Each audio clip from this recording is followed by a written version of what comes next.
Comment les génies manipulent? Comment se fait-il que nous soyons dans un monde où l'information est présente en abondance, pourtant l'étau de la manipulation ne fait que de se resserrer sur nous?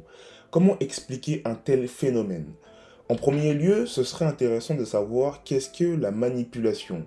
La manipulation, c'est avant tout un processus visant à obtenir un résultat. En politique, le résultat, ça peut être le ralliement de ton spectateur qui à l'origine n'était pas ton partisan et faire de lui ton plus fidèle partisan. Dans la vie courante, la manipulation est un processus très fréquent. Il consiste, par exemple, lors de l'achat, à utiliser une publicité, à utiliser des témoignages pour rallier la personne qui ne te suit pas, la personne qui ne voulait pas acheter ton produit, en l'un de tes plus fidèles acheteurs. C'est ainsi qu'à travers la manipulation, qui est issue avant tout d'un processus de communication, nous avons la possibilité de manipuler les individus. Que ce soit à grande échelle ou à petite échelle, la manipulation est omniprésente au sein de notre société. Et là, je ne t'apprends rien, mais ce qui serait le plus intéressant, c'est de cibler quels sont les procédés de communication qui sont le plus souvent utilisés et pourquoi c'est infaillible. L'un des outils qui aujourd'hui permet la manipulation à grande échelle avec l'exposition de l'absurde et ce de manière tout à fait désinhibée, c'est bel et bien Internet. Puisque Internet, je te le dis si tu ne le sais pas, c'est un outil qui surveille tout ce que tu fais, qui connaît tes croyances et tes craintes, et grâce aux algorithmes, l'intelligence artificielle et tous les logiciels qui sont utilisés, on est en mesure de pouvoir capter de manière bien plus profonde quels sont les sentiments, les émotions, les craintes et les peurs des individus. Et avec ceci, nous sommes en mesure de pouvoir adopter une communication qui est en corrélation avec les émotions des autres. Puisque à tort, les individus ont très souvent tendance à croire que la communication, ça se résume juste à communiquer, à parler. Or, c'est absolument faux. La communication, ça se résume aussi à comprendre. Et comprendre est l'un des outils les plus puissants au monde. Comme je vous l'ai dit, les réseaux sociaux font de l'espionnage massif. Ils sont en mesure de pouvoir comprendre vos craintes, vos peurs. Et à partir de ces craintes et de ces peurs, on va adopter une communication qui est précise. Et donc ici, nous ne faisons pas que de parler, nous proposons une solution aux craintes et aux peurs des individus et ça les pousse à devenir nos plus fidèles partisans. Et ça, c'est très bien raconté dans le livre Les ingénieurs du chaos de Giuliano d'Ampoli, où il explique comment la communication est devenue l'un des outils les plus puissants au monde et comment les génies réussissent à nous manipuler. Et comment l'exposition de l'absurde se fait de manière désinhibée au sein de cette société. En résumé, la manipulation, elle est omniprésente et pour obtenir quelque chose, la clé de voûte qui va vous permettre d'obtenir cette chose-là, c'est bel et bien la communication. De nos jours, dans notre société marquée par un chaos profond avec la disparition de valeurs et avec l'arrivée de nouvelles valeurs, il y a bel et bien une crise politique et sociale majeure qui frappe la France. Et dans cette crise politique majeure, les politiciens en profitent pour manipuler l'opinion, pour manipuler l'information et ainsi obtenir des partisans. Que ce soit notamment avec le clivage gauche-droite qui n'a jamais été aussi élevé, et en réalité, c'est tout à fait normal si on regarde les faits. Si on regarde de manière historique, on constate bel et bien que lorsqu'il y a détresse de la population, les individus ont tendance à voter à gauche ou à droite de l'échiquier politique, et ce à l'extrême. Raison pour laquelle Hitler a été élu en 1933, et ce de manière démocratique. La première technique que je trouve très intéressante, c'est la technique de l'étiquetage. Lorsque nous étions petits, on a très souvent ciblé une qualité chez nous et ensuite on nous a dit de faire une tâche par rapport à cette qualité ou on nous a étiqueté par rapport à la qualité que nous possédions. Au travail, dans le monde du travail, ça peut arriver que quelqu'un te dise une phrase qui est simple mais qui va avoir un impact énorme sur ton cerveau. Par exemple, toi qui es très à cheval sur les délais, tu peux me faire ça s'il te plaît? Qu'est-ce que ça va induire l'utilisation de cette phrase? Toi qui es très à cheval sur les délais, tu peux me faire ça. Il est en train non seulement de cibler une qualité chez la personne qu'il missionne, mais en plus de ça, il est en train de créer une manipulation dans son cerveau. Que la qualité soit vraie ou non, le cerveau est une machine à cohérence. Et donc, il va vouloir réaliser l'action dans les plus brefs délais, car on lui a donné une qualité. Non seulement il va se sentir félicité puisqu'on relève une qualité chez lui, mais en plus de ça, il va faire la qualité dans les plus brefs délais. Et ici, c'est un processus de manipulation, de communication qui est extrêmement simple mais qui est très bien utilisé. Et de manière générale, je pense que ça nous est tous déjà arrivé qu'une personne nous cible une qualité en disant toi qui es grand, tu peux faire ça. Et en réalité, la qualité est vraie, mais ça reste un processus de manipulation puisque ça vise à créer une étiquette. C'est comme si ici tu prenais un post-it, t'écrivais quelque chose et tu le collais dans la tête de la personne qui est en face de toi. C'est un procédé de communication de très haute volée ici, qui est simple, mais de très haute volée. Le deuxième procédé de communication que je trouve extrêmement intéressant, c'est l'ancrage. L'ancrage, c'est associer une situation à une émotion durable. Et c'est en cela qu'il faut se méfier de ce procédé de communication, puisqu'il peut être retourné contre vous. Et à ce moment-là, il faut être très vigilant pour changer sa perspective et pour voir les choses sous un tout autre paradigme. L'ancrage, ça consiste en quoi? Je vais vous donner un exemple qui est très clair.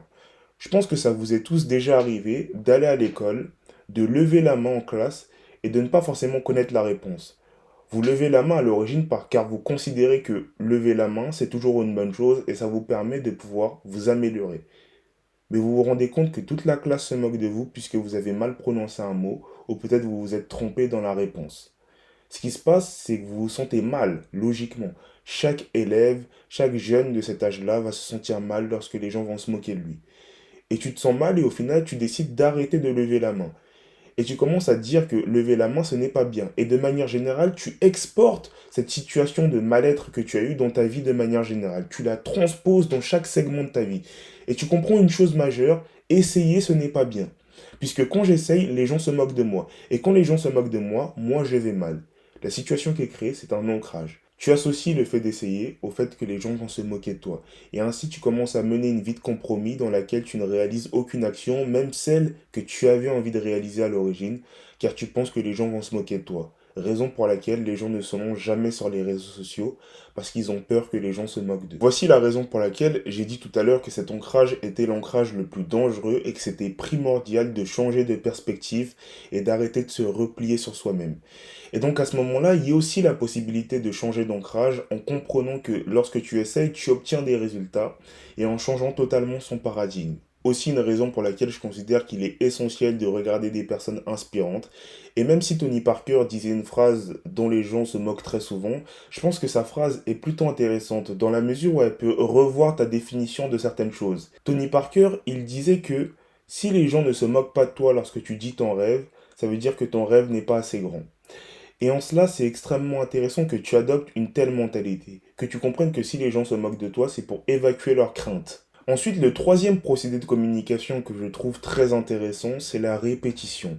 Alors là, c'est un procédé de communication qui vise à ancrer une idée avec l'usure. Très souvent, on a tendance à nous rabâcher des idées dans les médias, à travers la politique, à travers le monde, à travers Internet, et on finit par croire que ces idées sont vraies alors qu'à l'origine, elles étaient absolument fausses.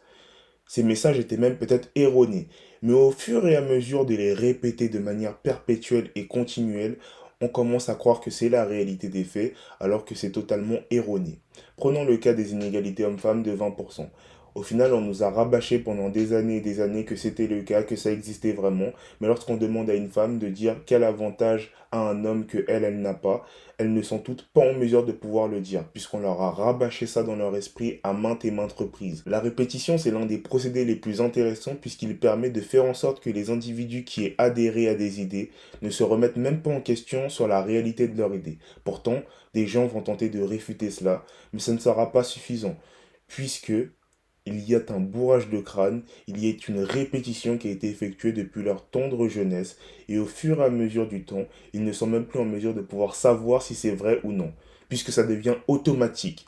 Il y a une automatisation de la pensée qui est effectuée ici. Le quatrième procédé de communication, c'est l'appel à la colère. Alors là, c'est un procédé de communication que je trouve tout aussi intéressant. Je vous l'ai dit précédemment, en politique, c'est un procédé qui est très souvent utilisé.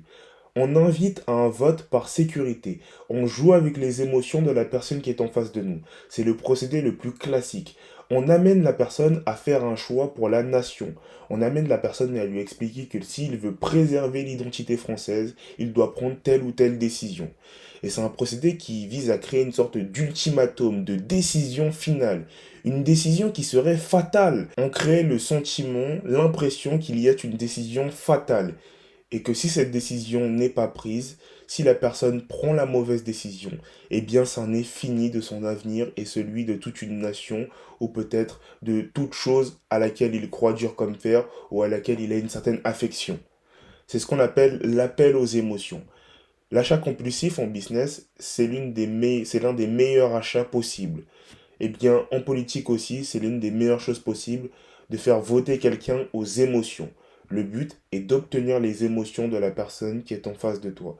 C'est pour ça que l'appel aux émotions, ça reste l'un des outils les plus puissants au monde. Donc il y a la possibilité de créer certains patterns qui vont susciter les émotions de la personne qui est en face de toi, de ton interlocuteur. Pour le cinquième procédé de communication, voici là un procédé de communication que j'aborde. C'est le procédé de la fausse dichotomie. C'est un procédé qui consiste à créer une division, une fausse dichotomie en nous expliquant à quel point si nous décidons de ne pas voter de telle ou telle chose, eh bien nous sommes des ennemis. Nous prenons une très mauvaise décision. C'est un procédé qui pousse les gens à prendre une décision quoi qu'il arrive et qui les empêche d'être dans le juste milieu en leur expliquant qu'il n'y a que deux solutions.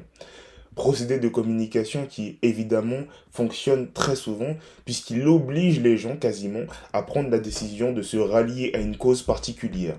Ce procédé, il supprime la notion de centre, il supprime la notion de juste milieu et il explique qu'il n'y a que deux solutions ici-bas et qu'il faut adhérer à l'une de ces deux solutions et que si tu adhères à l'autre, tu es un ennemi.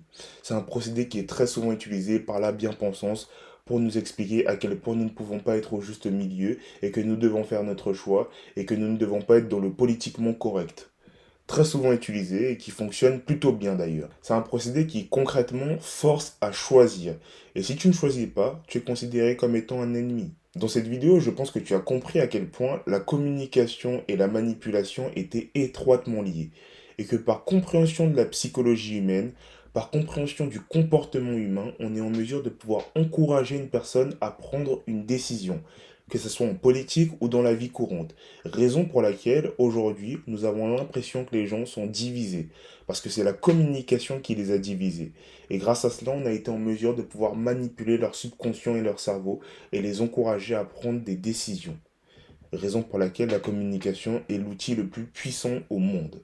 Pour tous ceux qui souhaitent recevoir des conseils précis, des articles sur la communication ou sur des sujets de société, abonnez-vous à ma newsletter. C'était Marspix, prends soin de toi.